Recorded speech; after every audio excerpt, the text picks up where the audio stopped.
Hello, hello. It's April 12th, 2021, and you are on the home stretch of this class. I know how hard this can be to be a teacher.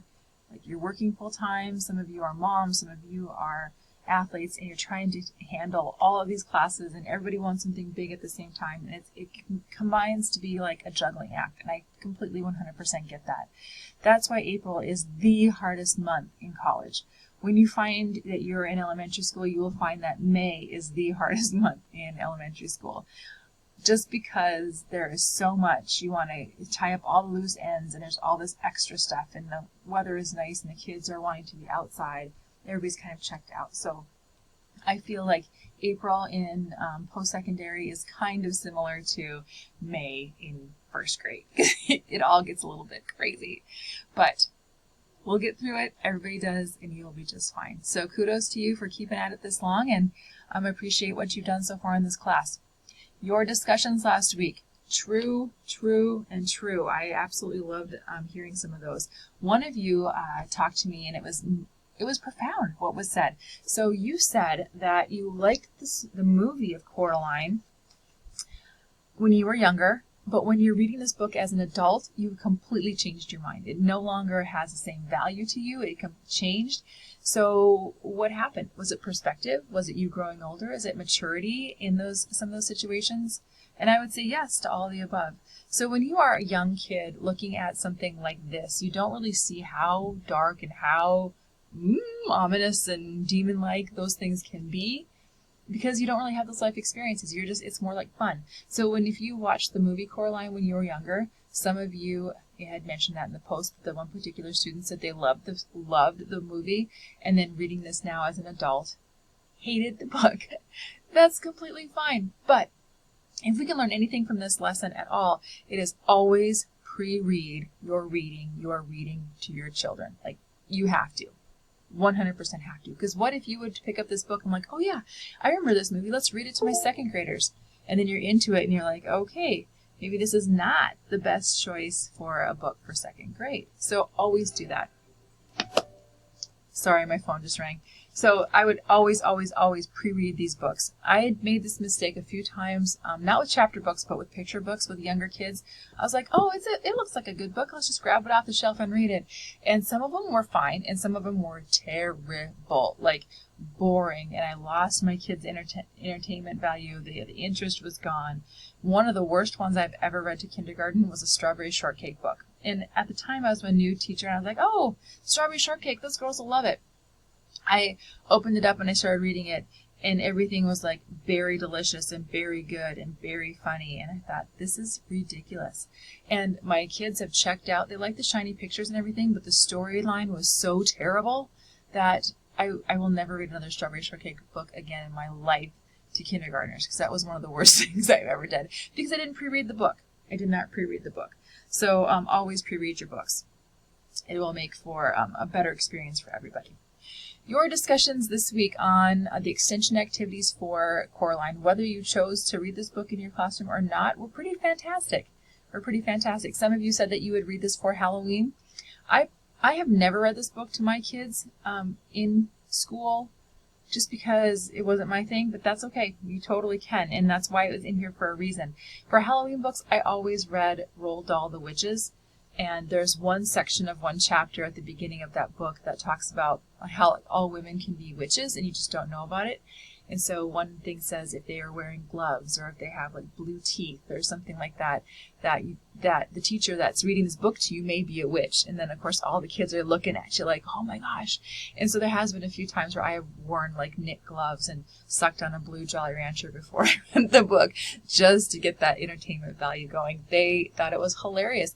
Of course they knew I wasn't a witch, but it makes for the whole fun of pretend. So if you haven't read any books by Roald Dahl, I would highly recommend them. They're easy to get sucked into, and it's generally gross enough and gory enough and like funny enough to keep the students motivated. It's not quite so Pollyanna or Disney, so appreciate that. If I was going to use this book for my classroom and have an extension activity, I would do shadow puppets. Or not shadow puppets, shadow art. I'm going to show you a couple different things here. even though the little boy in this picture is younger, I would definitely not read this book to younger kids, but you could do shadow art with older kids. You could do, like little figurines or toys or things like that along a piece of paper using lamps and sun, where they would trace over or around the shadow and they could fill it in with different colors, paints, chalk, those kind of things. There's another one here I thought was kind of a great idea. So the students are to create something with tinfoil, whether an animal or a human figurine, and then trace around the outside of it, and then fill it in with chalk or chalk paint or some kind of paint. I thought that was kind of a fun idea. Another one I thought was great, because Coraline does have a lot of garden activity. You could be doing something like this, just taking a pencil and lightly drawing along the edge of the tree and then going into the classroom and adding color to it. So that was kind of a fun idea too. You could also do it with other students, so they could like pose in different ways along the side of the school with the sun shining on them, and then with butcher paper in the background, and the next student could just like draw around the shadow, and they could make them, kind of fun little creatures. So that's probably what I would have done if I was going to choose to read this book in my classroom and have an extension activity to it, which a lot of you did as well, so that's great. So nicely done. The next book that we're going to jump into is called El Deafo by Bell, C.C. Bell. And this book, I'll have to tell you something. This book, also, do not read this book to your class without pre-reading it first, because it has to be appropriate for what you think your students can handle. El Deafo is written at probably 3rd, 4th grade level, but it is not 3rd and 4th grade level content. So it's also written as comics, so it's like a graphic novel-y comic thing. And so it's going to take like no time at all for you to get through this book. I mean, literally no time. It's all done in comics. But the content of it is definitely higher than the language of it. So if you are going to have someone read this book, it would be older grades, 6, 7, 8. And I know they're going to look at it like, it's comics, it's for little kids. But the idea and the content in here isn't always appropriate for the age level that the wording is. So this little girl, Cece, she's got a disability, and so she has, it's kind of a coming of age, like getting out into the world story about a girl with disability, and so she wears a box around her chest to help her hear, and it's like her getting along with other students, different situations she's put in where she's either being made fun of or has different like real world situation and activities that she has to deal with while having a disability. So this is going to take us 2 weeks to get through. It's not going to take you 2 weeks to read. We're going to have this book on our to read list for a couple weeks now for a couple reasons. This book, we're not going to discuss it until the next discussion box. This discussion box, we are going to be doing read alouds. So you're going to do a picture book read aloud. And the only reason for this is exposure to different books, and we have to start getting books read for that annotated bibliography. So all you are to do this week for your discussion is pick a picture book and read it out loud for us on video. That's it. Why? We're practicing our skill of reading out loud, and we're also picking new books, and that's exposing you to more books. Okay, so now, annotated bibliography. If you don't have this sucker started, shame on you. I'm kidding, but not kidding. You've got to get this going. This is a huge assignment, and if you haven't got this started yet, please, please, please do. Okay, so your annotated bibliography is worth 350 points, and it's due, I believe, April 25th. But please do not wait until the very last minute for this. It's something you cannot throw together at the last minute and be okay with. And we have to get it in because not too long after that your semester's over and I have to put a grade in. So you're going to have to give me something. So let's make sure we get on top of this. So annotated bibliography, you're going to click on this, and as far as structure, it's pretty open. Aside from what is on this piece of paper, and I'm going to bring it up here. Hopefully my computer's going to be a little bit faster than usual. Maybe. There we go. Okay, so you are to read at least 25 picture books. And some of you don't have to read them all. You can find them on Storyline Online. You can find them on YouTube. You can find them on our video series in the content of our page for our class. and 10 chapter books. And you've already read a couple chapter books already. El Deafo would be a chapter book. Coraline would be a chapter book. Bridge Terabithia is a chapter book. We've done, what else have we done? Good Lord, I can't even remember. You know, as soon as I stop recording, I'm going to be like, oh my gosh, Annie, I can't believe you forgot that. But I totally did.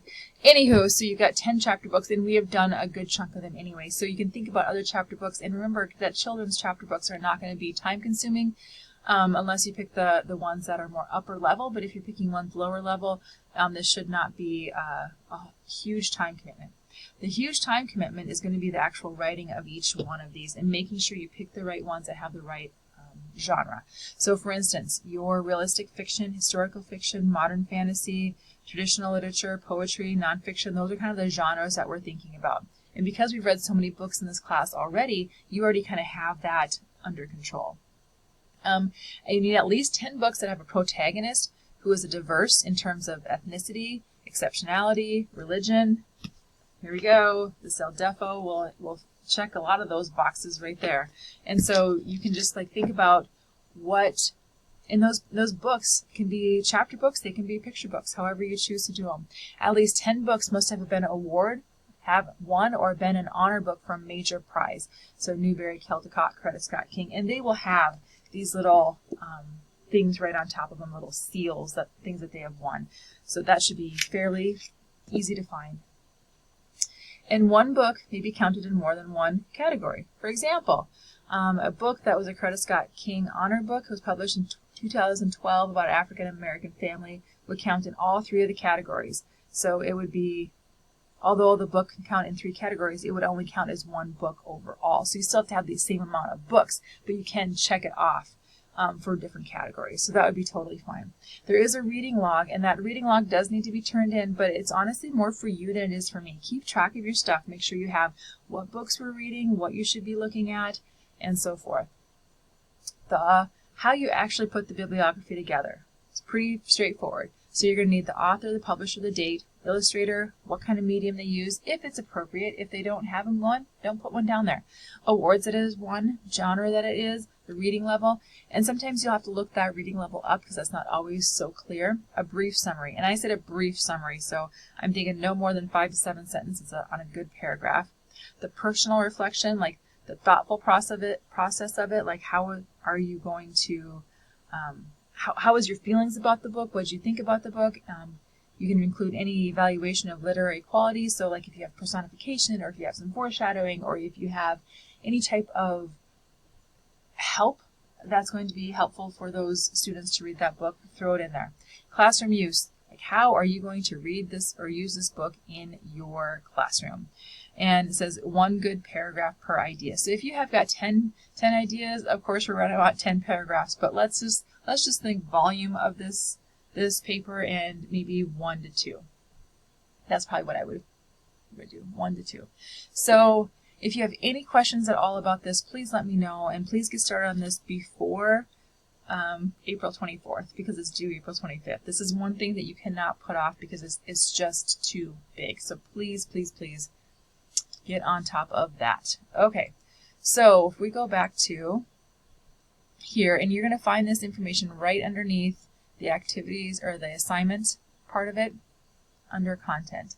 Now, if you are having trouble finding books, you can definitely go back to content, and at the bottom, come on, content.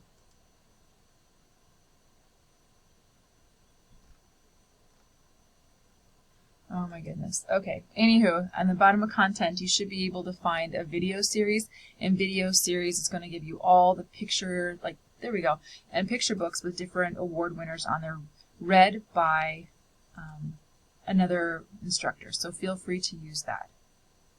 Look at all those. You can definitely use those. And they haven't even, like, with the award winners right in here, and they've been a semi-award winner. So for this week's assignment, your discussion is just to pick a picture book, read it to us, and throw it up on the discussions. Practice only in getting those books going for your annotated bibliography. You are to read El Deafo, but if it does not get finished this week, it's not the end of the world. We're going to take 2 weeks to kind of talk about it. And then please, please, please start your annotated bibliography.